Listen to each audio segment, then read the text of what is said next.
跟住落嚟呢隻歌就特別，即係有少少説話要講。其實喺唱呢一 part 之前，你哋咪頭先睇到個 video，咁就好似重溫翻我咁多年喺電影之路嗰個奔跑嗰個努力。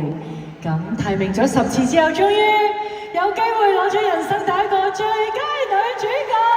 唔知道喺3年前嘅事，似乎都係記憶猶新，因為都冇乜人係一生人可以提名咁多次先攞到獎。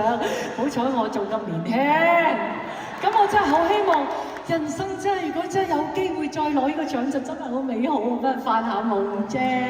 咁即係首先要有一啲好嘅電影作品先。